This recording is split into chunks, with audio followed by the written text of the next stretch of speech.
Bien-aimés, bonjour. Nous sommes toujours dans notre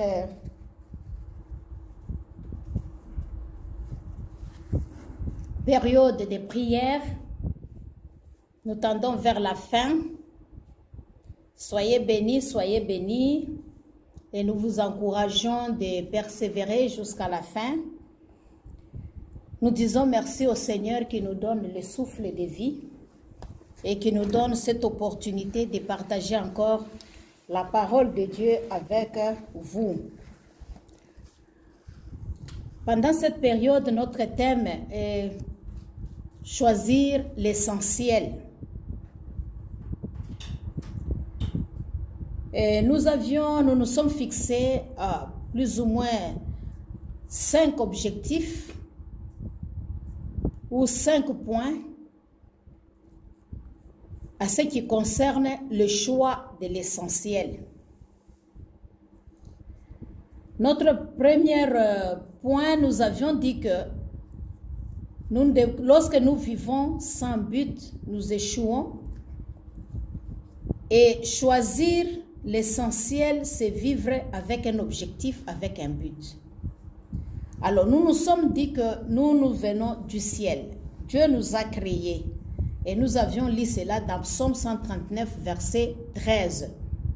Là où nous disons que Dieu nous a connus et il nous a façonnés pendant que nous étions encore dans le sein de notre mère. Alors, on a dit que être avec Dieu, c'est ce qui est important. Parce qu'il nous a créés et chaque être humain a besoin vraiment d'avoir cette relation-là avec son Dieu. Et nous avons dit, pour être en relation avec Dieu, nous devons avoir Jésus-Christ dans notre vie, nous devons l'accepter, nous devons croire, n'est-ce pas, à la bonne nouvelle qu'on nous a, n'est-ce pas, montrée. Accepter que c'est lui le chemin, la vie et la vérité, qu'il est le Rédempteur, qu'il n'y a pas un autre chemin pour aller vers le Père. Nous devons passer par Jésus-Christ. Ça, c'était le premier objectif, donc être avec Dieu, avoir Dieu. Deuxième point, comme deuxième objectif, nous nous sommes dit que être avec Dieu ne suffit pas, mais nous devons aussi connaître que nous sommes sur la terre, nous ne sommes pas là au hasard. Donc Dieu nous connaissait déjà et il avait déjà préparé de bonnes œuvres avant que nous ne puissions naître, venir sur la terre afin que nous puissions les accomplir. Alors nous nous sommes dit que chacun de nous a quelque chose à apporter, a quelque chose à faire. Et nous avions lu dans 1 Corinthiens 12, nous avions vu que à partir, si vous lisez du premier verset jusqu'à la fin, nous avions vu qu'il y a diversité des dons, mais le même esprit, diversité des ministères, le même Seigneur, diversité d'opérations, mais le même Dieu qui opère tout en tous. Alors nous avons dit que tout cela, Dieu le donne pour l'utilité commune. Et nous avions dit que si nous sommes créés par Dieu, nous avons cette conscience-là qu'il nous a tissés dans le ventre de notre mère. Et il n'y a que moi seul ou bien toi seul qui peut être toi. C'est-à-dire que tu es unique.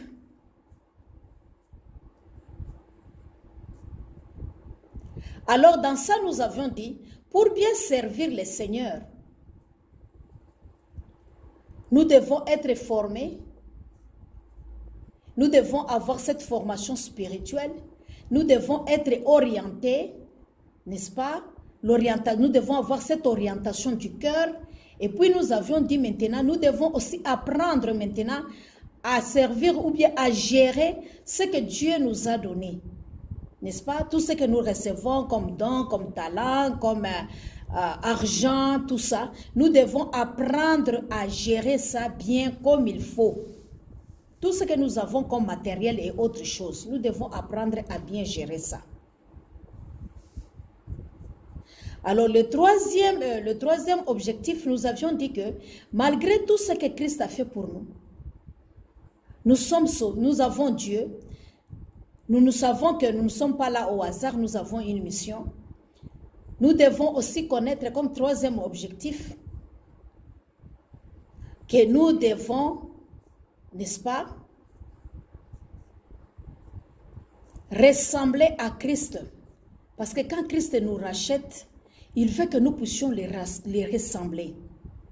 Et nous avons dit pour ressembler à Christ, nous devons chercher les fruits de l'esprit en nous et nous devons marcher selon ces fruits de l'esprit-là. Et nous avons dit aussi que nous devons vraiment méditer la parole, mettre en pratique. Et nous devons être à l'écoute. Et aussi notre obéissance doit être totale. Alors, aujourd'hui, comme le quatrième objectif que nous allons aborder, toujours dans les choix de l'essentiel, nous sommes formés. Mais cette formation-là, c'est pour faire quoi avec? C'est pour servir. Donc, notre quatrième objectif, si Christ nous forme, nous sommes formés spirituellement, nous comprenons la parole de Dieu, nous connaissons la parole de Dieu, nous recevons le Saint-Esprit de Dieu. Nous avons les dons spirituels que Dieu nous donne. Dans être avec Dieu, dans les choix de l'essentiel, il faut maintenant savoir que nous devons servir, que nous sommes formés pour servir. Nous sommes façonnés pour servir. Nous sommes sauvés pour servir, n'est-ce pas? Nous sommes rachetés pour servir. Donc aujourd'hui, notre thème, nous allons parler de former pour servir et non pour s'asseoir. Parce que nous voyons que tous ces dons-là que nous venons de lire que nous avions lu dans 1 Corinthiens 12, que tout cela, Dieu nous les donne, c'est pour servir, pour l'utilité commune. C'est-à-dire nous devons les servir, rendre service aux autres. Nous ne devons pas les garder à nous-mêmes. Alors, premier objectif pour servir, nous avions dit qu'il faut comprendre pour servir, d'abord, premier objectif, qui tu es. Si tu découvres qui tu es en Christ, qu'est-ce que Christ a fait dans ta vie? D'où il t'a tiré? C'est très important de savoir que tu n'es pas n'importe qui. Tu es fils de Dieu. Tu es un enfant de Dieu. Tu es racheté de Dieu. Tu es l'épouse de Christ. Alors, cela est très important que tu puisses d'abord avoir ça dans ta conscience. Tu puisses connaître ton identité.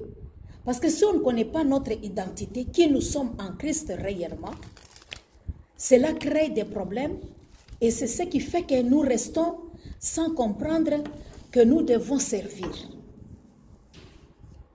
Ça, c'est le premier point. Connaître qui tu es en Christ. Si tu veux servir, la deuxième chose que tu dois comprendre, tu dois employer ce que Dieu t'a donné pour servir avec. Nous pouvons lire Romains, n'est-ce pas, chapitre 12, le verset 5.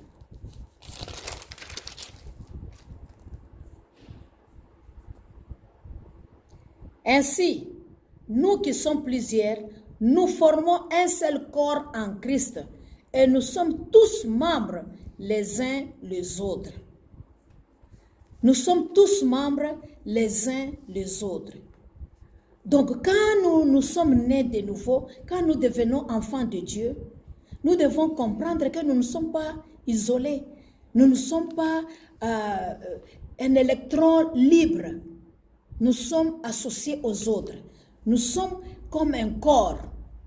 Et ce corps-là, n'est-ce pas, nous devons être unis.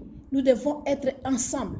Et dans cette unité-là, il y a cette diversité des dons que nous avions dit, cette diversité des ministères, cette diversité des services que nous devons faire, cette diversité des talents que nous avons.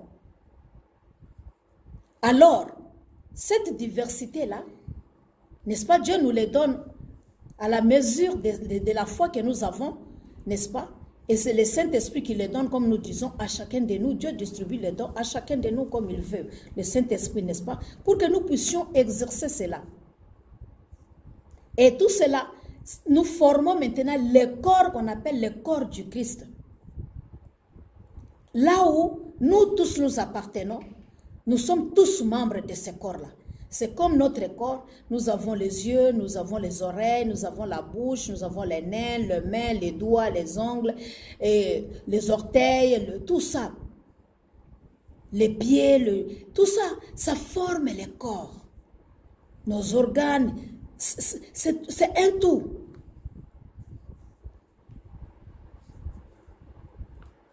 Ce que nous sommes, nous devons connaître que c'est un don de Dieu. Ce que tu es, ta personnalité, les dons que tu as, les talents que tu as, tu dois comprendre que c'est un don. Toi, tout ton être entier, tu es un don de Dieu. Maintenant, ce que tu peux faire de toi-même, ce que Dieu ne t'a pas donné, c'est-à-dire, ce que tu fais là, tu peux le considérer maintenant comme ton don que tu donnes aussi à l'Éternel, n'est-ce pas? Alors, Dieu attend de nous le meilleur de nous-mêmes. Dieu n'attend pas le superflu, mais il attend que nous puissions lui donner, en tout cas, il a droit au meilleur de nous-mêmes. Parce qu'il nous a façonnés pour un but précis. Donc, il faudrait que nous puissions aussi produire, que nous puissions aussi faire, nous puissions aussi exercer de la manière dont il nous a créés. N'oubliez pas, j'ai dit le deuxième point, pour servir, c'est qu'il faut comprendre, il faut comprendre que ce que nous avons ne nous appartient pas. Ce n'est pas nous-mêmes qui avons inventé cela. Ce n'est pas par nos capacités personnelles, mais c'est un don de Dieu. C'est Dieu qui nous a donné cela. Alors nous ne devons pas être des gens qui ne sont pas raisonnables.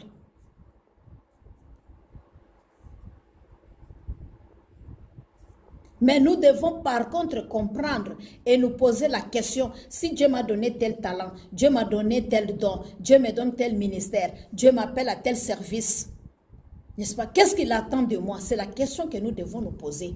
Alors si nous découvrons cela, nous devons maintenant donner le meilleur de nous-mêmes. On ne doit plus maintenant avoir des réserves pour servir Dieu, mais maintenant on doit s'y donner. Troisièmement, pour servir, nous devons comprendre que les comportements vraiment de celui que Dieu appelle ou bien d'un serviteur, nous devons les comprendre très bien. Nous lisons, avant de parler, Marc 10, verset 43. Parce que Dieu nous appelle à les servir. Ceux qui servent, on les appelle des serviteurs. Alors, en tant que serviteur, nous devons comprendre quel est le comportement, quel doit être le comportement d'un serviteur. Marc 10, 43.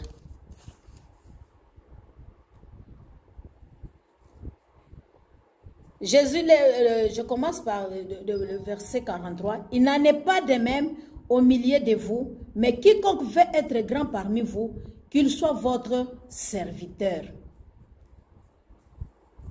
N'est-ce pas? Ça, c'était vraiment, l'histoire commence avec la demande de la maman des fils de Zébédée qui voulait que les deux fils, l'un soit à gauche de Jésus, l'autre à droite.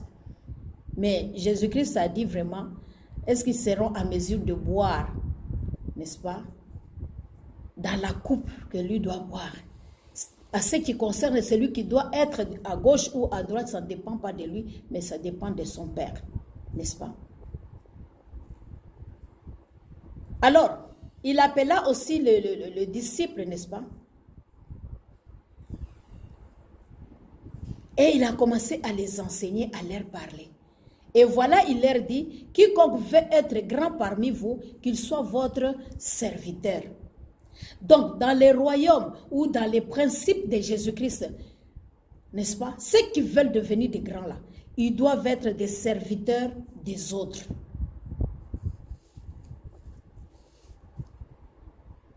C'est différent vraiment avec la définition du monde à ce qui concerne la grandeur. Parce que le monde regarde à la possession, la personne a quoi, n'est-ce pas? Quel prestige que la personne a, quelle position que la personne occupe, n'est-ce pas? Quel pouvoir, il regarde au pouvoir. Si tu as du pouvoir, tu es grand, selon la définition du monde.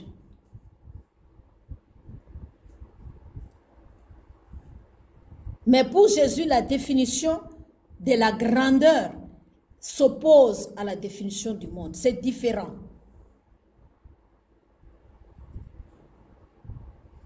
Pour lui, ils disent, pour devenir grand, il faut être serviteur, il faut servir. Alors lui ne regarde pas la position, il ne regarde pas au pouvoir, il ne regarde pas, n'est-ce pas, au prestige ou au poste ou position que nous avons, que nous occupons. C'est ça la différence. Alors si nous voulons servir le Seigneur, nous devons comprendre cela. Que servir, c'est être au service des autres. Et c'est le service qui nous donne, n'est-ce pas, de la grandeur. Si on ne fait rien, d'où viendra cette grandeur? C'est le travail.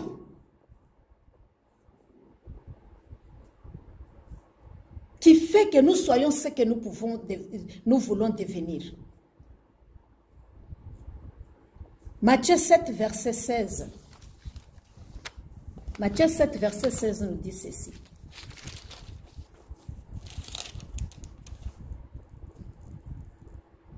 Que si vous voulez reconnaître ce qui me sert, vous les reconnaîtrez à leurs fruits. Cueille-t-on des raisins sur les épines ou des figues sur des chardons? Tout bon arbre porte de bons fruits et les mauvais arbres portent de mauvais fruits. Les bons arbres ne peuvent porter de mauvais fruits, ni un mauvais arbre porter de bons fruits. Tout arbre qui ne porte pas de bons fruits est coupé et jeté au feu. C'est donc à leurs fruits que vous les reconnaîtrez. Donc c'est le travail, c'est le fruit, c'est ce que nous donnons, qu'on peut nous découvrir que nous sommes réellement serviteurs. C'est en servant qu'on découvre qui vous êtes.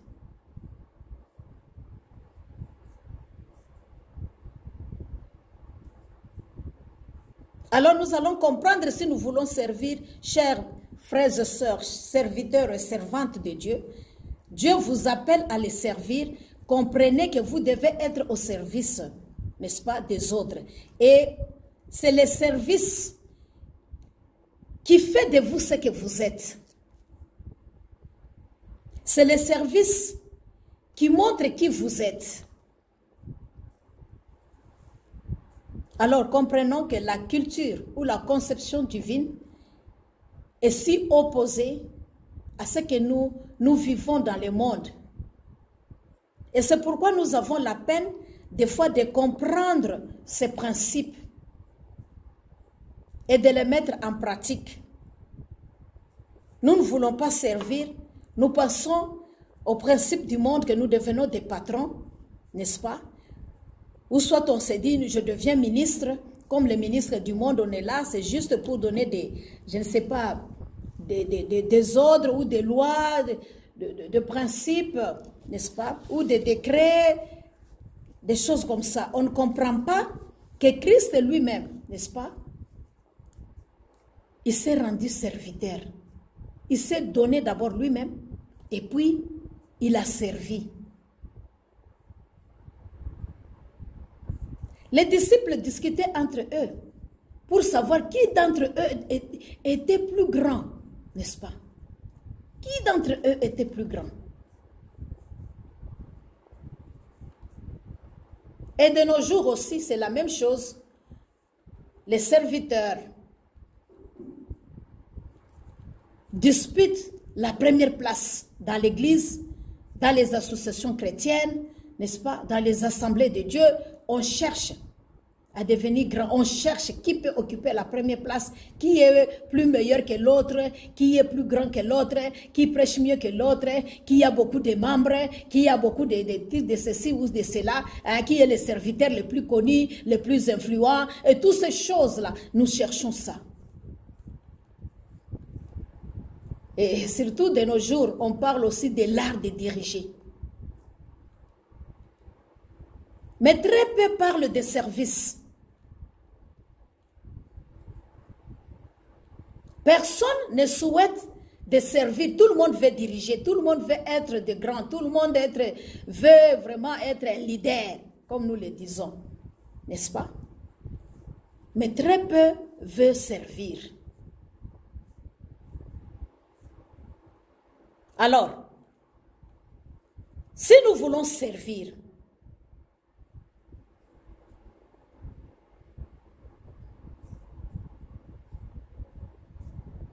nous devons vraiment, la première des choses, il faut avoir un cœur de serviteur. Connaître aussi sa personnalité. Un cœur de serviteur. Est-ce que tu es prêt, n'est-ce pas, à être humble, à servir les autres? Est-ce que tu es prêt à rendre service aux autres? Est-ce que tu es prêt à accepter que toi, tu puisses servir?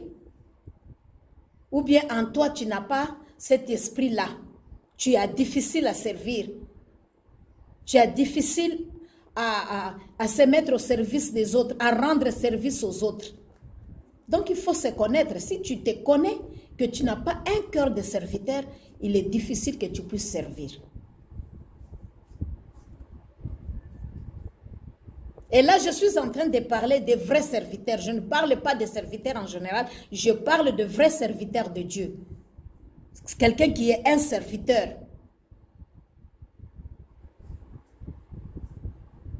Alors, deuxième point, le vrai serviteur, nous devons connaître toujours, si nous voulons servir, qu'un vrai serviteur doit être toujours prêt pour servir. Est-ce qu'on peut, je peux lire, je pense, 2 Timothée. 2 Timothée, chapitre 2, verset 4, et puis je vais sauter, je vais lire 13. Il n'est pas de soldat qui s'embarrasse des affaires de la vie s'il veut plaire à celui qui l'a enrôlé. Vous allez voir en bas, il y a aussi des athlètes, tout ça. Donc, si tu veux un soldat qui est engagé, n'est-ce pas, qui a prêté serment sous le drapeau, il ne peut pas, n'est-ce pas, s'embarrasser des affaires de la vie. Nous le voyons. Un soldat ne vote pas. Un soldat ne fait pas le commerce. N'est-ce pas? Pourquoi? Parce qu'il a prêté serment de servir la nation. Et ça, c'est les conditions. Et des fois, on les met même séparés. Ils ont leur camp, ils sont séparés. Ils ne sont pas parmi les peuples. parmi la nation. Non, non, non, on les met à côté. Parce qu'ils ont une mission bien précise. Et ils se sont engagés, ils ont prêté serment. Donc si nous voulons aussi servir, Christ nous dit, celui qui m'aime garde mes commandements. Celui qui m'aime, il doit obéir. L'amour du monde dans 1 Jean, n'est-ce pas? L'amour du monde ne doit pas être en lui.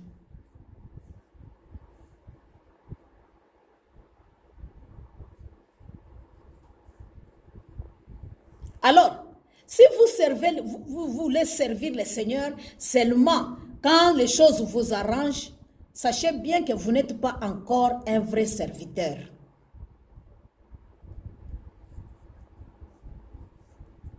Parce qu'un vrai serviteur, il doit être disponible. Nous le voyons avec les militaires. À tout moment, la trompette, leur alerte peut arriver comme ça. Il comprend le langage et puis il prend sa gourde, son arme et tout ça. Il sort, il va répondre, n'est-ce pas, au peloton, là où on les appelle et là où on les communique, ce qu'ils doivent faire, ils partent. Et nous aussi, nous devons savoir que si nous sommes enrôlés, si nous sommes formés pour devenir des serviteurs et des servantes de Dieu, bien-aimés, nous devons renoncer à certains droits et nous laisser aussi la place au Seigneur, n'est-ce pas? D'interrompre des fois certaines choses, n'est-ce pas?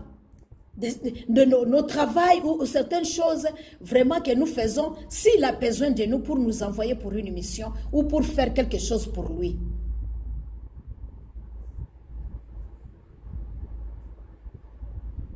Nous ne disons pas qu'il ne faut pas travailler pour ceux-là qui travaillent. Nous ne disons pas qu'il faut rester là à temps plein si tu n'as pas eu cet appel-là de temps plein. Mais nous parlons de cœurs disposés.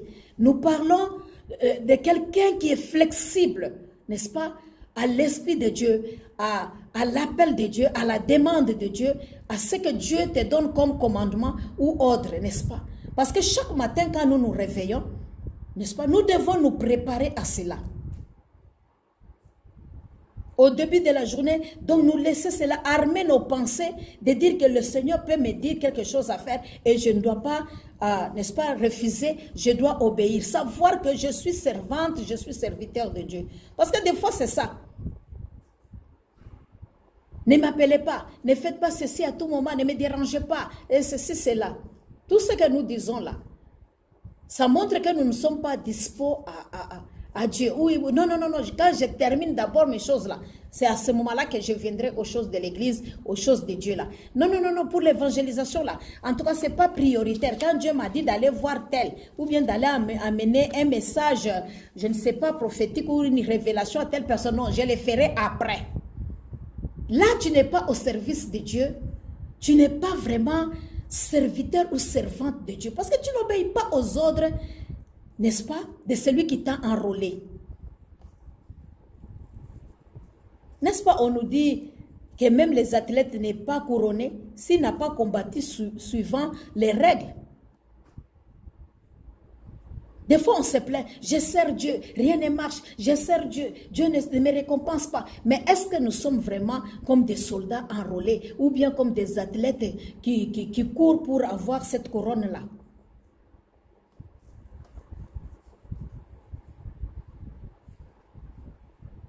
Si nous obéissons vraiment, nous faisons cela chaque matin, tu te prépares psychologiquement de dire que je suis au service de Dieu. En tout cas, Dieu peut me donner une mission, Dieu peut me révéler quelque chose pour quelqu'un, Dieu peut me demander d'aller prier pour quelqu'un, Dieu peut me demander de faire ceci. Bien-aimé, tu ne vas pas vivre une vie frustrée par les imprévus.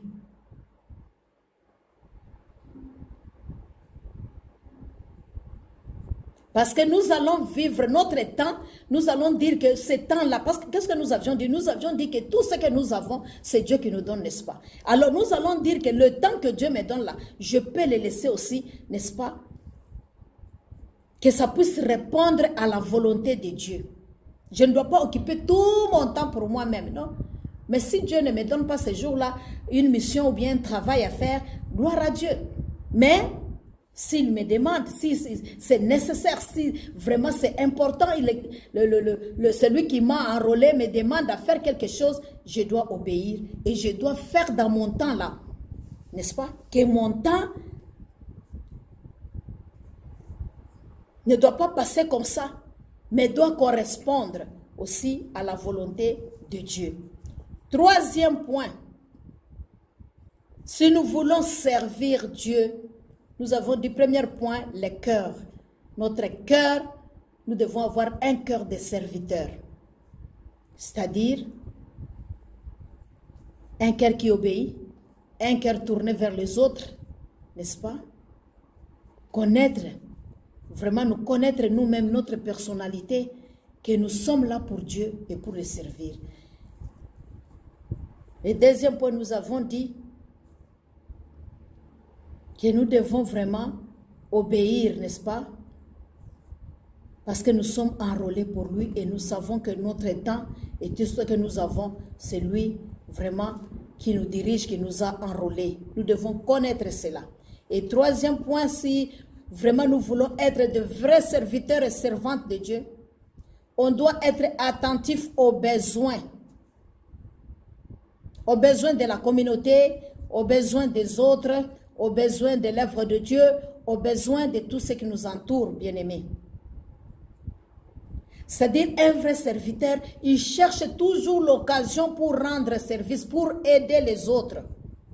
N'est-ce pas? Nous sommes dans Galates chapitre 6. Galates 6, le verset 10. Galates 6, le verset 10.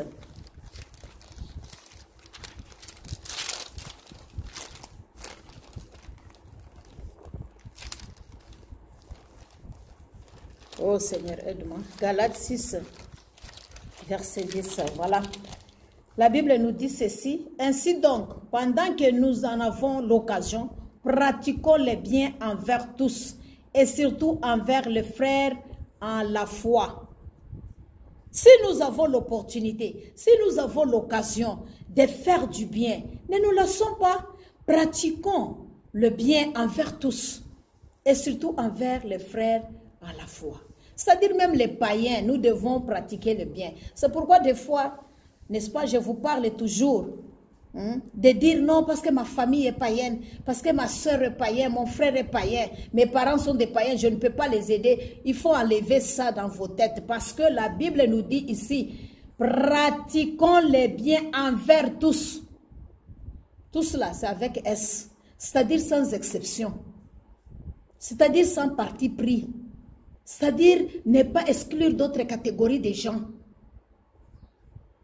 Tout être humain qui a besoin de secours, qui a besoin de l'aide, on peut l'aider, les enfants dans la rue. Parce que souvent, on est là, même si l'esprit te convainc de faire quelque chose. Ah non, on nous avait donné un témoignage là. Les enfants de la rue là, ils ont la sorcellerie, ils ont ceci, cela.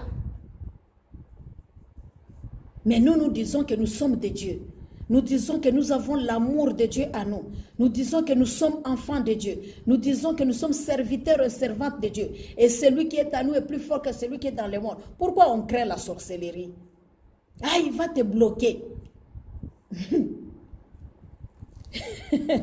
Je ne veux pas entrer dans ça. Mais je vous dis tout simplement que la Bible nous dit dans Galates 6, verset 10. Ainsi donc, pendant que nous avons l'occasion, si tu as l'occasion de faire du bien à quelqu'un, tu as l'occasion d'offrir un cadeau à quelqu'un, tu as l'occasion de visiter quelqu'un, tu as l'occasion de manger avec quelqu'un, tu as l'occasion de partager tes habits, tu as l'occasion de faire voyager quelqu'un, tu as l'occasion, bien aimé, profite et fais-les.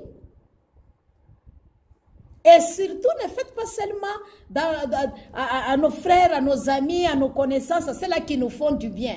N'est-ce pas, la Bible dit, si tu salues seulement ceux-là qui te saluent, qu'as-tu fait qui est différent de ceux-là qui sont païens?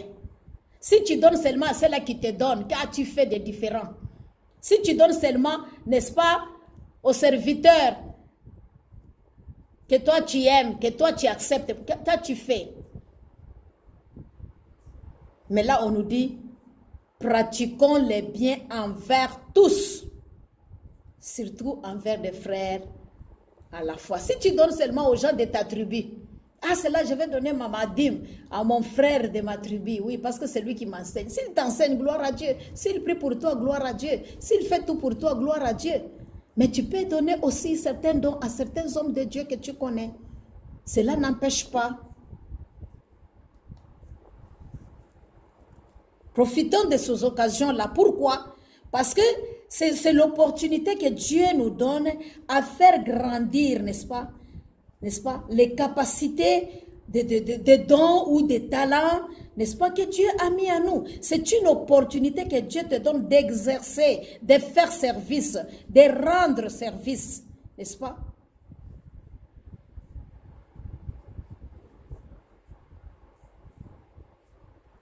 Et nous devons faire cela, placer cela, nos frères, dans la foi en avant. Mais c'est le contraire de nos jours. N'est-ce pas? On dit toujours non, les chrétiens n'ont pas l'amour. Les frères et sœurs à l'église n'ont pas l'amour. Ça c'est non, parce que la Bible dit qu'au dernier temps, les gens perdront, n'est-ce pas? L'amour. Ça, ce sont des signes de la fin du temps. Mais nous ne devons pas nous laisser, n'est-ce pas, emporter par cela. Par contre, nous devons chercher l'amour, parce que Dieu est amour. L'Esprit de Dieu et Dieu qui est à nous là, il est Dieu. Et lui, alors, c'est-à-dire, il porte aussi l'amour. Alors, s'il a l'amour, il nous donne, il nous injecte l'amour de Dieu à nous, nous devons aussi apporter l'amour. N'est-ce pas? Quatrième point, les vrais serviteurs utilisent tout ce qu'il a. N'est-ce pas? Les serviteurs de Dieu utilisent tout ce qu'ils ont pour servir avec le Seigneur, dans les églises, partout, aux gens qui les entourent. Ils utilisent ça. Donc, ce que tu as aussi, il faut bien aimer que tu comprennes que si tu veux servir Dieu, tu dois utiliser tout ce que tu as aussi, mettre ça au service de Dieu. Des fois, nous disons, moi-même, oui, mais mes biens, non. Moi-même, oui, ma maison, non. Moi-même, oui, ma voiture, non. Moi-même, oui, n'est-ce pas? Mes chaises, non. Moi-même, oui, ma maison, oh, tout c'est ma nourriture, non. Moi-même, oui. Je peux me donner, je peux venir, mais je ne veux pas qu'on joue avec moi. Je ne veux pas que mes choses soient au service de Dieu. Mais Josué a dit, moi et ma maison, je servirai l'Éternel. Vous savez que la grandeur ne vient pas d'un coup comme ça. C'est dans des petites choses que nous faisons chaque jour. C'est de là viendra ta grandeur. La routine, ce que tu fais là, régulièrement, de là viendra ta grandeur. 2 Corinthiens chapitre 12, le verset 9. 2 Corinthiens chapitre 12, le verset 9. Nous dit ceci.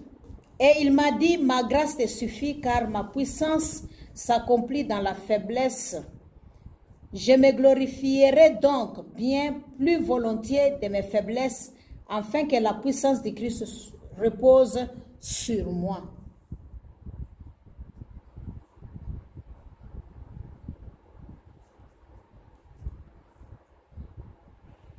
Bien-aimés, si vous entendez que tout marche dans votre vie, vous n'allez rien accomplir.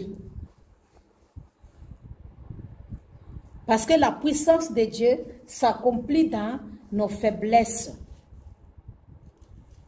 Il ne faut pas attendre que tout soit parfait. Il ne faut pas dire non, je n'ai pas ceci, toutes les conditions soient réunies pour que je puisse faire cela ou servir le Seigneur. J'attends vraiment quand je serai mariée. J'attends vraiment quand j'aurai des enfants. J'attends vraiment quand j'aurai l'argent. Non. Si on ne le fait pas pendant qu'on n'a pas, ce n'est pas quand on aura qu'on va faire. Parce qu'on n'est pas habitué à donner, on n'est pas habitué à servir pendant qu'on n'a rien. Ce n'est pas quand on aura qu'on va donner. Et moi, je dis toujours, donner, vraiment, c'est un don. Et cela vient du cœur. Il y a des gens qui n'ont rien, mais tu le vois, ils sont joyeux. Ils aiment donner. Même si il n'a rien, il voit les gens. Il peut prendre même de l'eau avec, je ne sais pas, le mangue ou quoi, offrir aux gens. Parce que dans son cœur, il ne peut pas laisser vraiment les gens comme ça. Il sent vraiment qu'il doit donner quelque chose, qu'il doit faire quelque chose. La grâce de Dieu nous suffit pour faire ce que Dieu nous demande de faire. Cinquièmement, le vrai serviteur accomplit toujours toutes les tâches avec le même dévouement. Ils le font de tout leur cœur.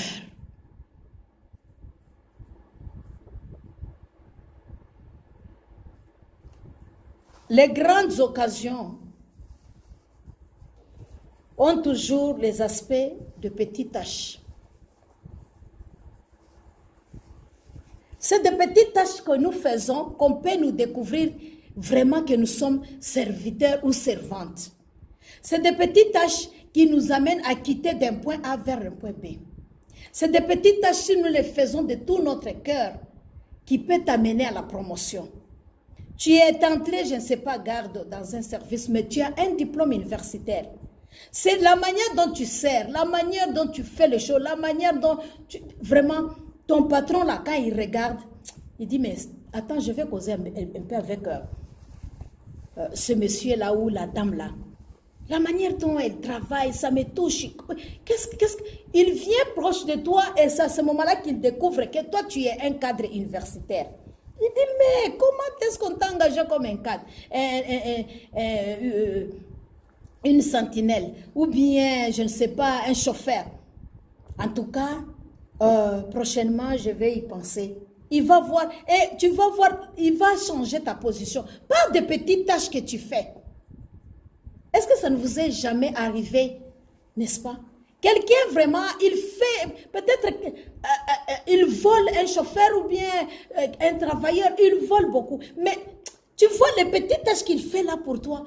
Au lieu de les chasser, tu as encore compassion de lui. Tu dis, bon, il faut changer ce que tu fais là.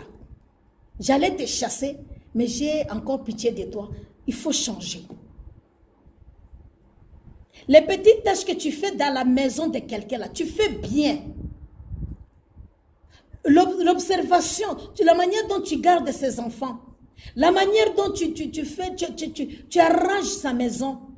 Il dit non, le salaire là, je vois que ça ne convient pas. En tout cas, elle fait beaucoup pour moi. On ajoute les petites tâches, les occasions que tu as là. Mais toi, quand tu es au travail là, on dit, ah mon frère, est-ce que tu peux rester un peu m'aider pour une heure d'aide? Moi, mon heure est déjà arrivée, je ne peux pas. Ok. Et la personne aussi va dire, d'accord, la manière dont tu fais là, ton salaire te suffit. Même si tu as un problème, il n'a pas vraiment pitié de toi. Bien aimé, les occasions que nous avons, des grandes occasions que nous avons là, de faire, n'est-ce pas, des petites choses là, des petites tâches là. Ça ouvre, ça nous amène à des grandes dimensions. Ça nous amène à des grandes dimensions.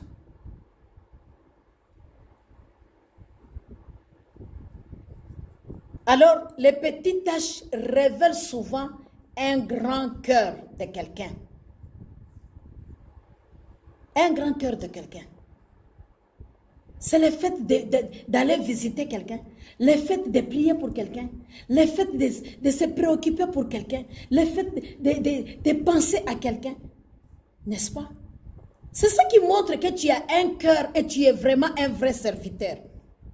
Les choses ne marchent pas dans l'église. Le fait de prier, le fait de venir le matin, placer les chaises, arranger, faire ceci, tu as un grand cœur. Et on trouve que tu as le cœur d'un serviteur. Mais si on s'arrange, on sait que les choses ne marchent pas. Ah, moi je n'irai pas avant, j'irai en retard. Quand tout le monde a déjà fait, moi j'entre maintenant, je m'assois. Et à la sortie, tu sais très bien que nous arrangeons peut-être les chaises. La salle ne nous appartient pas. Tu quittes, tu pars. Tu laisses les autres faire. Parce que tu n'as pas le temps. Tu n'as pas un cœur d'un serviteur. C'est dans tes petites choses qu'on observe, bien-aimé. C'est dans tes petites choses que nous pouvons accomplir et qu'on connaisse réellement que par ces actes-là, la personne c'est un vrai serviteur. Il a vraiment le cœur d'un serviteur. Alors, deuxième point, nous voulons voir l'état d'esprit d'un serviteur. Nombre 14, verset 24. Nombre 14, le verset 24 avec Moïse. Nombre 14, le verset 24. Et parce que mon serviteur Caleb a été animé d'un autre esprit et qu'il a pleinement suivi ma voie, je le ferai entrer dans les pays où il est allé et ses descendants la posséderont. Les posséderont plutôt. Vous voyez? L'état d'esprit d'un serviteur. Animé d'un autre esprit.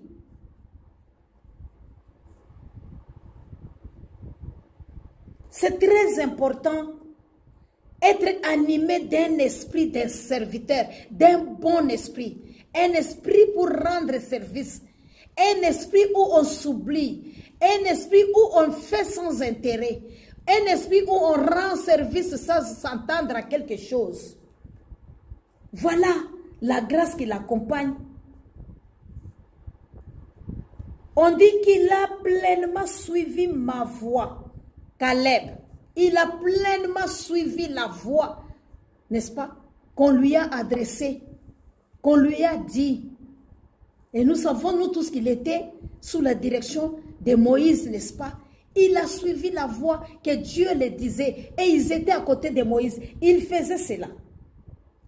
Et voilà la récompense. Dieu dit, je les ferai entrer dans les pays où il est allé. N'est-ce pas? On les a envoyés comme des espions, aller faire regarder, n'est-ce pas, Canaan. Ils étaient sous la direction de Dieu. Et ses descendants les posséderont. C'est Moïse qui les a envoyés, mais c'est Dieu qui bénit. C'est Dieu qui regarde, n'est-ce pas, la loyauté, qui regarde l'honnêteté, qui regarde vraiment la vérité, donc le cœur, bien-aimé. Ça, c'est l'esprit d'un serviteur. Nous lisons aussi dans le Nouveau Testament, n'est-ce pas, Philippiens chapitre 2.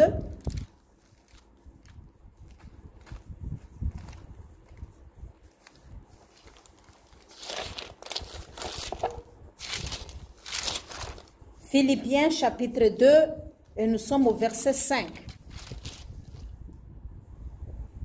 Ayez en vous les sentiments qui étaient en Jésus-Christ, lesquels, existant en forme de Dieu, n'a point regardé comme une proie à arracher d'être égal à Dieu, mais s'est dépouillé lui-même en prenant une forme de serviteur, en devenant semblable aux hommes et ayant paru comme un simple homme.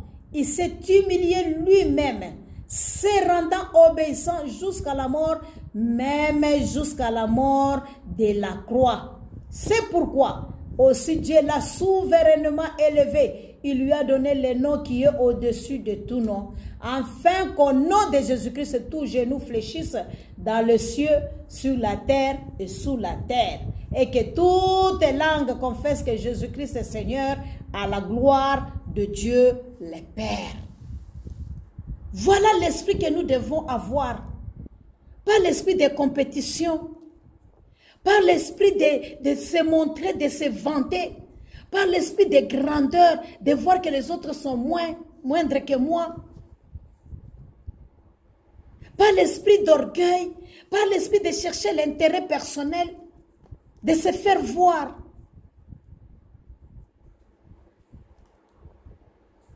Pas l'esprit de commerce, des choses de Dieu, de chercher, je ne sais pas, n'est-ce pas, à gagner. État d'un serviteur. Quel est l'état de ton esprit, mon frère et ma soeur? Nous sommes en train de parler des serviteurs. Et cet enseignement, je voudrais que ça puisse t'aider. Parce que des fois, on dit non, je suis serviteur, je ne comprends pas comment je vais servir. Je suis en train de te parler pour servir le Seigneur. Pour être un vrai serviteur de Dieu. Pour répondre aux qualités que Dieu attend aux serviteurs. Et l'œuvre qui nous attend pour servir, comment est-ce que nous devons être? Donc, les services, nous devons comprendre que ça commence dans notre esprit. Qu'est-ce qui t'anime?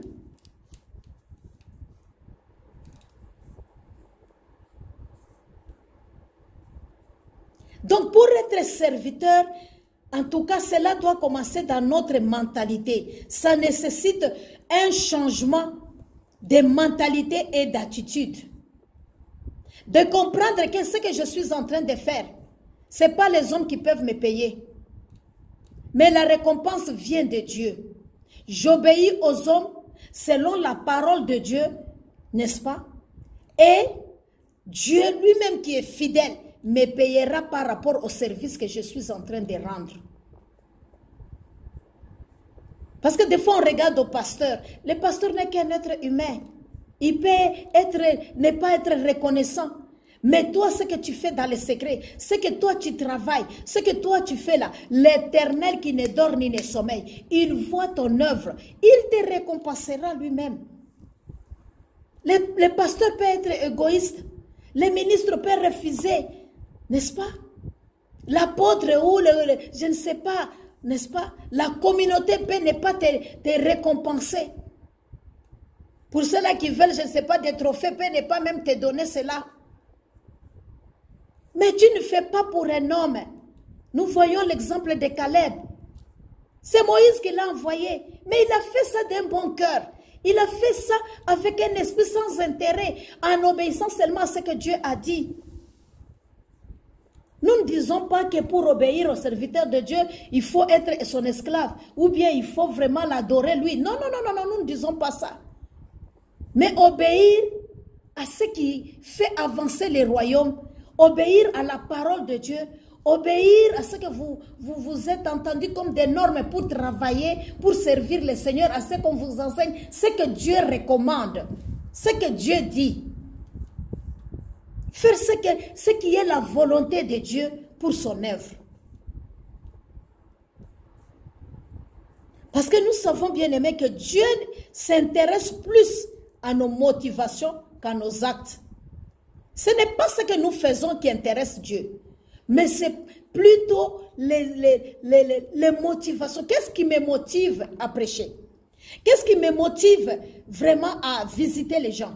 Qu'est-ce qui me motive à prier pour mon frère? Qu'est-ce qui me motive à évangéliser? Qu'est-ce qui me motive vraiment, n'est-ce pas, à faire ce que je fais à mon frère, à ma soeur, à ma famille, à mon église? Qu'est-ce qui me motive à donner? Qu'est-ce qui me motive vraiment à contribuer à l'œuvre de Dieu?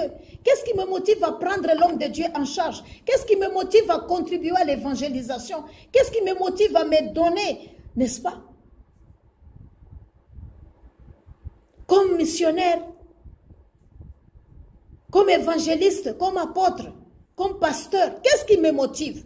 C'est à cela que Dieu regarde, nos actes, ce que je pose comme acte. Pour Dieu, l'attitude compte plus que les exploits. On aime faire des exploits, mais on a mauvais attitude. Vraiment, nos attitudes, nos pensées ne sont pas bonnes. N'est-ce pas?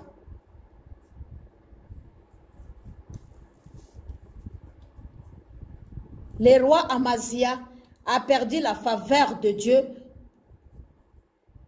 Il a fait ce qui était bon.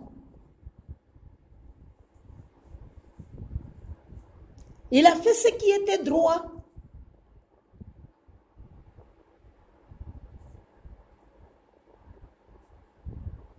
Mais au-dedans de lui, il n'était pas dévoué pour servir le Seigneur. Et des fois, c'est comme ça. On les fait comme une obligation. On les fait pour faire plaisir au pasteur. On les fait, en tout cas, pour qu'on ne parle pas que je n'ai pas fait. En tout cas, je vais faire pour la satisfaire. Mais le cœur, on n'est pas dévoué. Ah, comme Dieu a dit là, je vais faire seulement. Mais le cœur n'est pas dévoué. Et c'est comme ça, on sert le Seigneur. On est là, mais on n'est pas dévoué. On prie, mais sans dévouement. On fait ceci, mais sans dévouement. On donne aux gens sans dévouement. On fait tout ce qu'on peut faire sans dévouement. Mais Dieu regarde. On est plus dévoué dans ce que nous faisons. Dieu regarde, Dieu connaît toutes ces choses-là.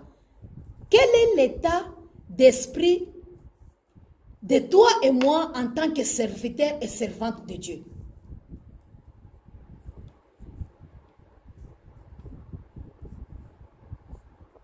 Les vrais serviteurs, leur état d'esprit est caractérisé par 5 attitudes. Premièrement, comme j'ai dit, penser aux autres qu'à toi-même. La véritable humilité n'est pas d'avoir, n'est-ce pas, une mauvaise pensée ou de mauvaises opinions. On dit la personne n'est pas humble parce qu'il y a de mauvaises pensées, parce qu'il n'a pas de...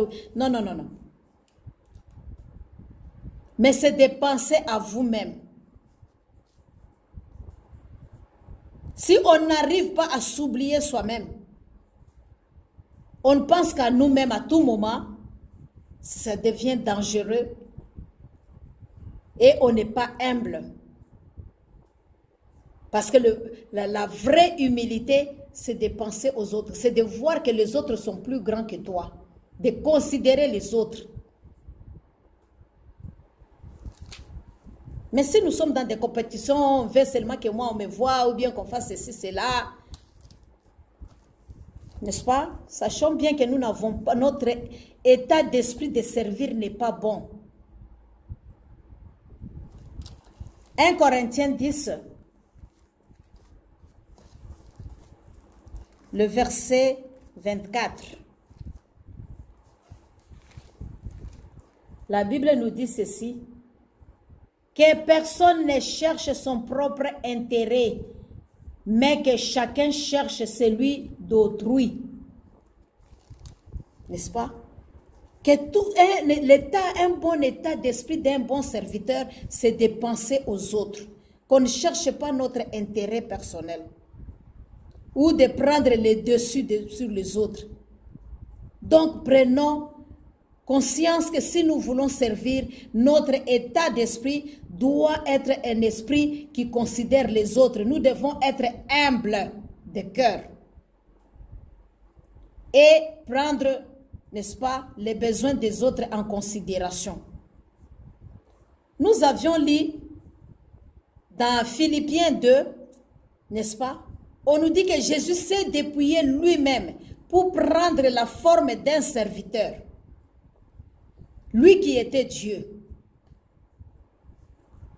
Est-ce que, en tant que serviteur, pouvons-nous aussi accepter de prendre cette forme de serviteur seulement, malgré nous sommes des responsables, malgré nous sommes des leaders? Est-ce qu'on peut servir aussi, tout en étant leader? Est-ce qu'on peut servir nos membres? Des fois, on peut regarder même quand nous avions des réceptions à l'église.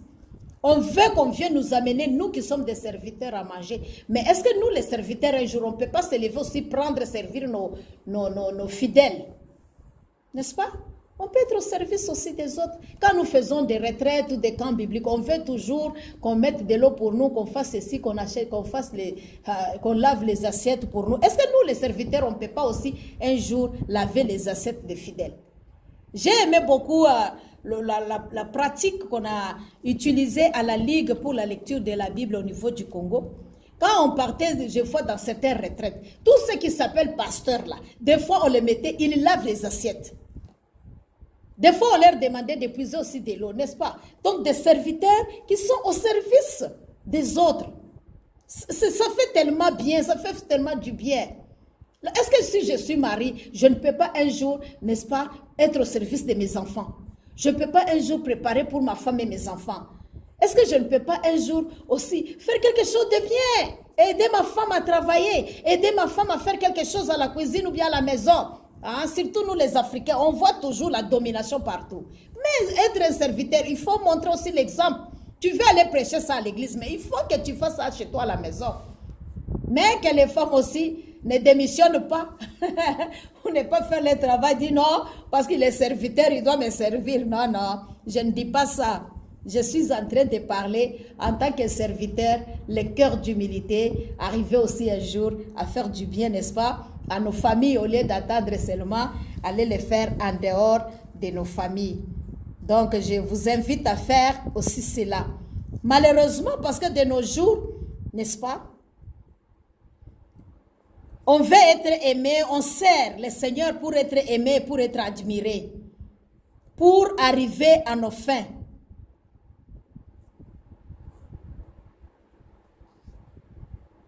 Mais la Bible ne nous parle pas de ça. Le Seigneur veut nous utiliser, nous employer pour accomplir le plan qui sont le plan divin de Dieu. Les serviteurs bâtissent le royaume et non s'amasser des richesses et non détruire. C'est ça le travail d'un serviteur. C'est de construire, c'est de bâtir au lieu de détruire. De nos jours, tout le monde cherche, n'est-ce pas, leurs intérêts, l'argent, la réputation, n'est-ce pas, les renommées et tout ça. Et parce qu'on dit toujours que c'est le proverbe qui dit que oui, l'argent répond à tout.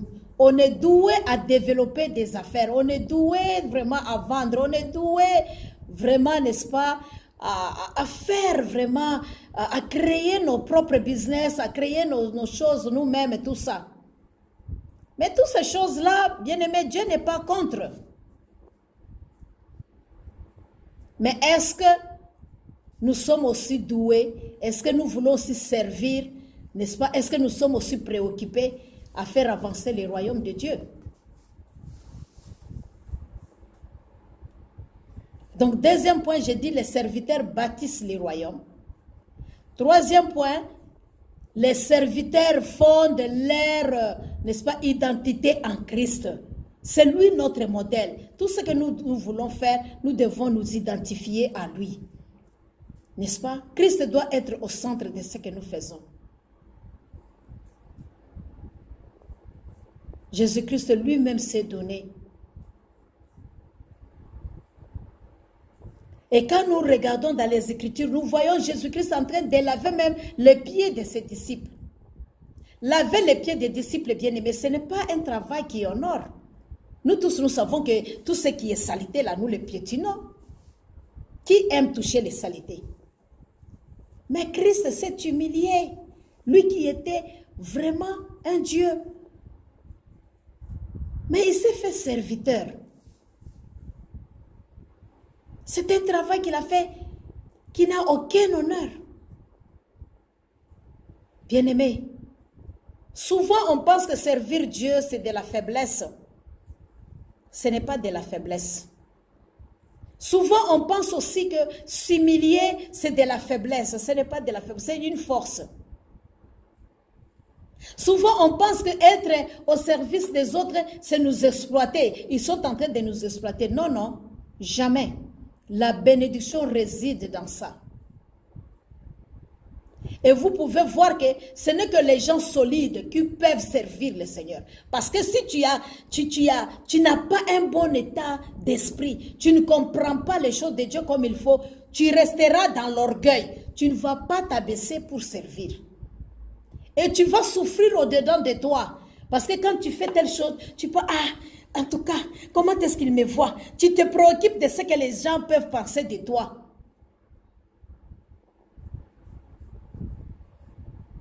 Mais les vrais serviteurs, ceux qui servent le Seigneur, ceux qui ont le cœur de serviteurs, ceux qui sont vraiment vraiment qui sont appelés, vraiment, qui sentent vraiment à servir le Seigneur, ils ne pensent pas à tout ça.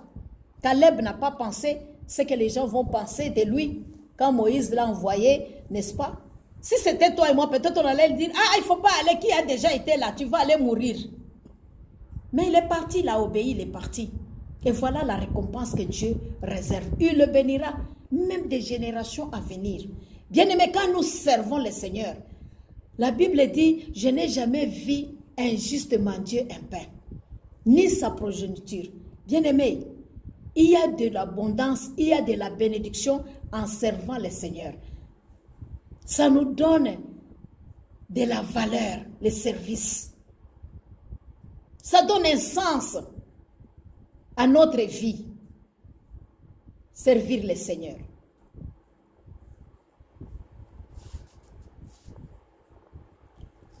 La dernière chose, nous devons comprendre que la puissance de Dieu est là dans notre faiblesse pendant que nous servons le Seigneur.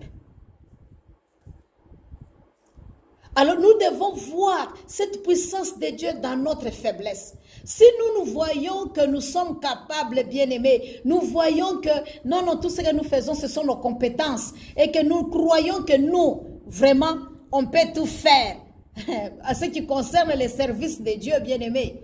Sans comprendre que nous sommes vulnérables, nous avons des faiblesses au-dedans de nous, bien-aimés, nous n'allons pas réussir. La puissance de Dieu se manifeste dans nos faiblesses. C'est pourquoi l'apôtre Paul se glorifie. Il dit, je glorifie le Seigneur dans mes faiblesses.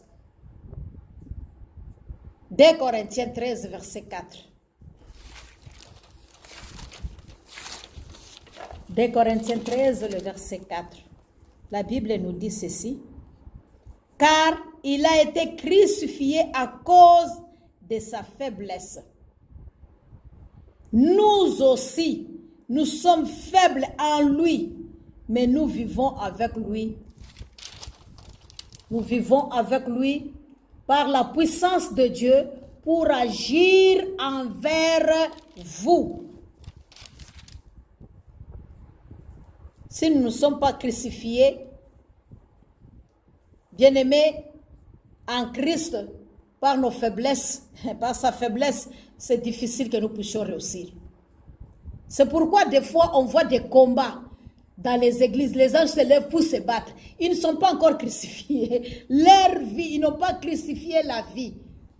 Un petit rien, oui, tu veux jouer avec moi. Ah, s'il s'agit de coups, on va se donner. Je vais mettre Jésus à côté et puis on va se donner des coups. Bien-aimé. Christ, il s'est rendu humain. N'est-ce pas? Il s'est dépouillé de son trône, de sa divinité. Il a pris la chair humaine. La chair humaine, elle est faible. Il accepte de mourir à la croix, bien-aimé. Comme un être humain, dans cette faiblesse-là, de mourir pour te sauver toi et moi. Donc nous aussi, bien-aimés, si nous ne mourrons pas en Christ, il nous sera difficile, bien-aimés, de marcher avec le Seigneur, de les servir comme il faut. Et il faut comprendre que nous sommes faibles. Notre force, nous la tirons en Christ Jésus. La Bible dit, il vit par la puissance de Dieu. Il a survécu, il a vaincu la mort, il est ressuscité. L'Esprit de Dieu l'a ressuscité, la puissance de Dieu l'a ressuscité. Non pas par la puissance de la chair, non pas par son état charnel, mais par l'état de l'Esprit de Dieu, la puissance de l'Esprit de Dieu, bien-aimé. Nous sommes faibles en lui. C'est pourquoi certaines choses, quand on nous regarde, on doit être faible. Quelqu'un te critique. Ne cherche pas d'aller le chercher. Tu m'as critiqué. Tu as menti sur moi. Laisse-lui. Même si les mensonges arrivent, nous sommes faibles en Christ. On l'observe seulement. Peut-être il croit qu'on ne connaît pas, mais on connaît. Nous sommes faibles en Christ. Quelqu'un se lève pour te donner des coups. Ne lui donne pas. Laisse-lui te donner les coups. Regarde-lui. Parce qu'il n'est pas encore mort. Mais toi qui es en Christ là, observe-lui seulement. Parce que nous sommes déjà morts en lui. Nous sommes faibles en lui. On nous insulte. Nous ne devons pas retourner des insultes parce que nous sommes faibles en lui. On nous maudit, nous nous bénissons seulement. À la place de mal parler, on bénit. Parce que nous sommes faibles en Christ. Alors la Bible dit, nous vivons avec lui. N'est-ce pas? Il est à nous, nous vivons avec lui par la puissance de Dieu. Pour agir envers nous. C'est maintenant que la puissance de Dieu va agir envers nous. Alors, nous devons comprendre que nos faiblesses ne sont pas là au hasard. Dieu les a laissées, nos faiblesses charnelles, bien-aimées, nos faiblesses humaines, mon Père et mon Roi, qui sont à nous, bien-aimés. Dieu les a laissées volontairement. Dieu les a permis pour que sa puissance se manifeste envers nous.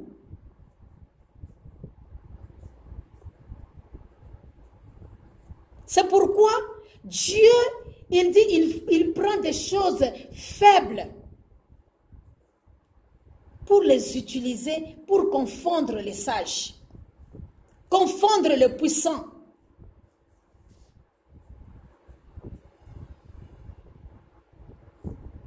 Des fois, c'est ça que nous avons aussi des problèmes.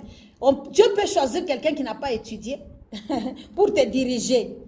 Et quand tu regardes, tu as mal au-dedans de toi. Tu dis, il ne connaît rien, il ne vaut rien. C'est ça même, la grandeur de Dieu, c'est ça même. Vraiment que nous pouvons comprendre que la puissance de Dieu dans la faiblesse. C'est pour confondre ceux qui se croient capables, pour confondre ceux qui se croient intelligents, ceux qui ont des connaissances extraordinaires, ceux qui ont des moyens. Dieu choisit un pauvre pour te diriger. Mais accepte, c'est comme ça la puissance de Dieu qui se manifeste dans la faiblesse. Dieu est intéressé aux gens qui sont faibles. Il admet leur faiblesse. Que je peux dire, les gens aussi qui sont aussi, non pas seulement dans la faiblesse, mais les gens qui sont aussi, je peux dire, pauvres en esprit. Et il est béni.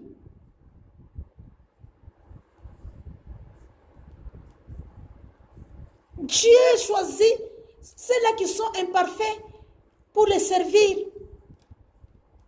Il admire ces gens. Il accomplit des exploits avec ces gens-là. Bien-aimés, si Dieu utilise ceux-là qui ne méritent pas, si Dieu peut utiliser une prostituée, si Dieu peut utiliser vraiment quelqu'un qui a été rejeté, quelqu'un qui a grandi, qui n'a pas de parents, quelqu'un qui n'a pas été reconnu, quelqu'un qui vient de nulle part, quelqu'un son nom n'est même pas connu, sa tribu n'est même pas connue, bien-aimé, qui vient du fait fond de la ville ou du pays. Cela doit nous encourager si nous voulons les servir, que c'est dans la faiblesse que Dieu se glorifie. Nous ne sommes pas plus forts, bien-aimés. Ce n'est pas par nos mérites, c'est une grâce. Nous devons reconnaître que servir Dieu, nous sommes imparfaits, ordinaires, pour accomplir ces exploits-là. N'est-ce pas, Paul dit, il se glorifie dans le Seigneur, dans ses faiblesses. Ou une écharde, selon l'expression de l'apôtre Paul, n'est pas un péché, ni un vice.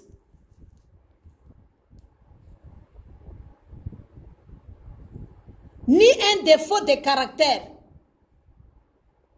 que l'on peut changer. Mais c'est une limitation seulement que nous avions héritée. Et cette limitation-là, vous pouvez changer cela.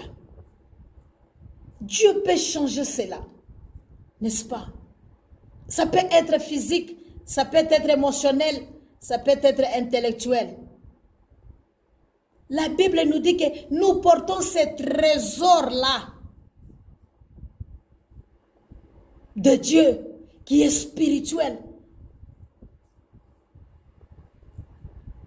dans notre, n'est-ce pas, dans les vases faits d'argile que nous sommes.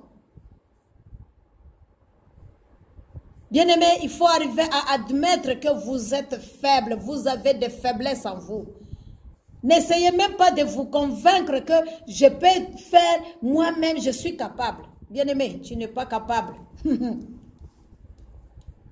Ce que tu crées là, ou bien tu proclames, moi je suis capable, moi je ne peux pas tomber dans tel péché, moi je ne peux pas faire ceci. Tu risques d'y tomber et tu vas... C'est là que tu critiques là, tu n'auras pas de mots à dire. Il faut faire attention. C'est pourquoi même nos mots dans la bouche là, il faut les observer. Dire, moi je ne tomberai pas dans tel péché. Moi je ne peux pas descendre trop bas comme ça. Bien aimé, il faut faire attention. Il faut faire attention. Soyons honnêtes avec nous-mêmes. Ne vous croyez pas fort. Sinon, vous n'allez pas réaliser ce que le Seigneur peut faire avec vous. Parce que si nous reconnaissons que nous sommes faibles, ça nous évite d'être orgueilleux.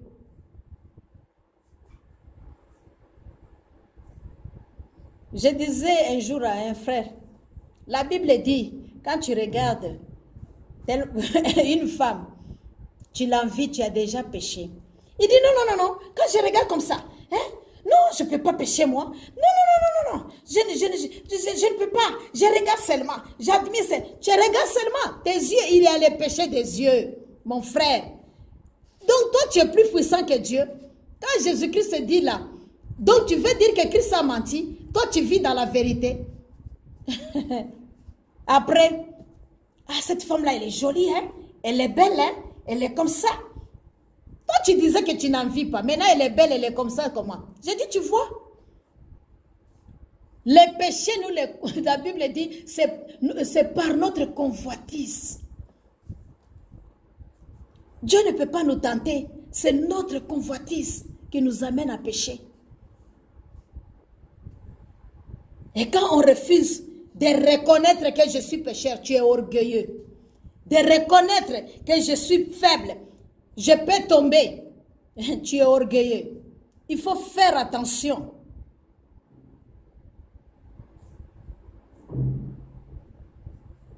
Pourquoi, si nous acceptons cela?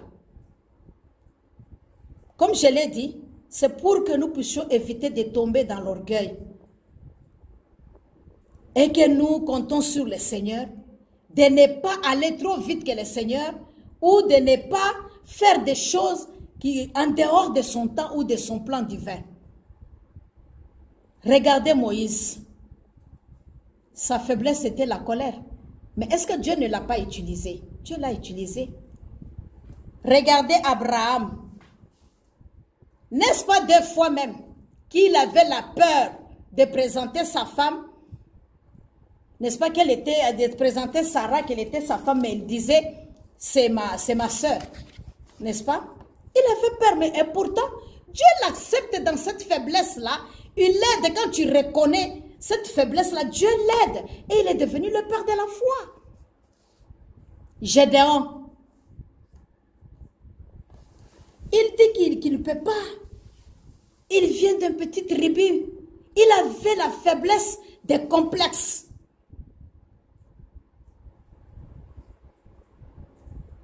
Tous ces gens-là,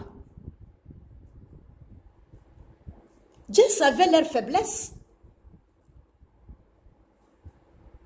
Ils étaient faibles, mais Dieu les a utilisés.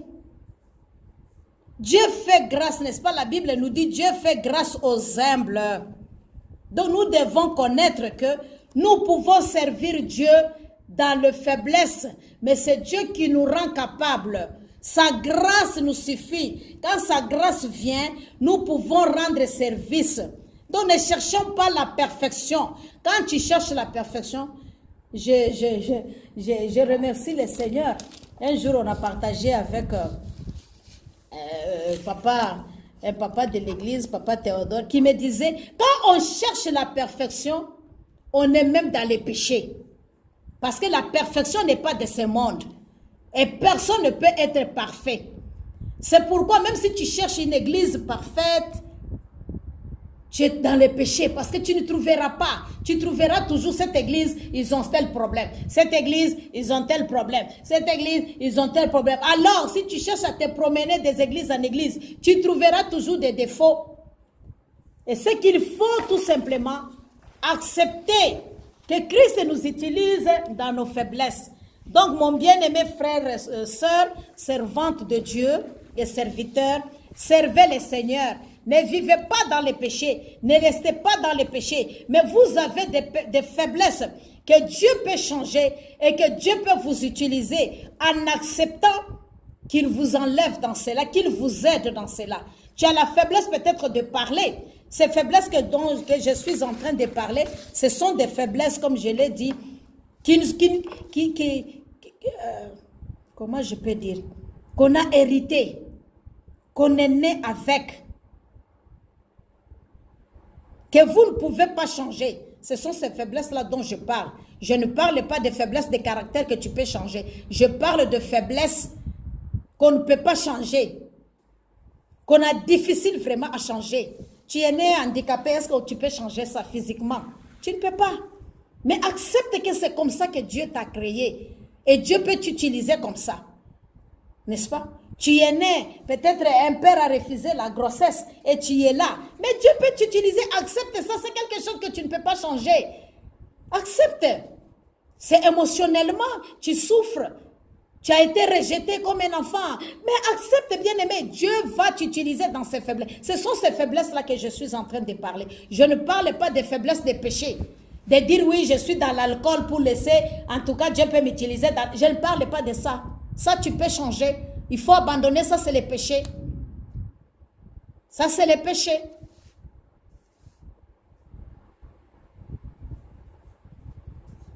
Tu n'es pas parti à l'école. Mais maintenant, tu as 50 ans, tu as 40 ans, tu as 60 ans. Mais l'Esprit de Dieu est en toi, est en train de t'utiliser dans l'évangélisation ou à faire ceci. Tu ne peux pas changer. Accepte que malgré ces manquements-là, Dieu peut t'utiliser. C'est de ça que je suis en train de parler. Des faiblesses qu'on ne peut pas changer. C'est de ça que je parle. Il ne faut pas mal me comprendre. Je parle de faiblesses qu'on ne peut pas changer. Les caractères, on peut changer. D'autres choses, on peut faire l'effort de changer. Bien-aimés, voilà, n'est-ce pas? En tant que serviteur et servante de Dieu, Dieu peut nous utiliser. Ayons le cœur des serviteurs, cherchons le cœur des serviteurs, comprenons que nous sommes appelés à servir les autres et acceptons aussi que nous avons des faiblesses. Donc ne cherchez pas de perfection. Dieu peut vous utiliser. Acceptez cela et avancez. Ne vous découragez pas, n'abandonnez pas, ne laissez pas. En cherchant la perfection, vous ne la trouverez pas. C'est dangereux. Mais nous vous encourageons de faire ce que vous pouvez faire dans le Seigneur. N'est-ce pas? Faites ce que vous pouvez faire avec le Seigneur. Et c'est pour cela que j'ai pris l'exemple de l'apôtre Paul pour expliquer son écharde, n'est-ce pas? Qui n'était pas un péché, mais qui était un défaut corporel, qu'il a ça. Il ne peut pas changer ça. Il veut rester, il peut servir le Seigneur avec ça. Que Dieu vous bénisse abondamment. Soyez forts et soyez des serviteurs fidèles, des serviteurs que Dieu peut compter sur vous, les serviteurs qui peuvent faire la joie de Dieu, sur qui Dieu peut aussi compter. Et acceptez que Dieu peut vous choisir dans vos faiblesses. Dieu peut vous choisir, Dieu peut vous utiliser. Évitez l'orgueil, éviter le vantardisme, éviter de se faire voir, cherchons l'humilité. Dieu a besoin de nous. Merci, c'est pour cela qu'il nous a choisis, c'est pour les servir. Donc, choisir l'essentiel, c'est servir aussi Dieu. Soyez bénis, soyez bénis.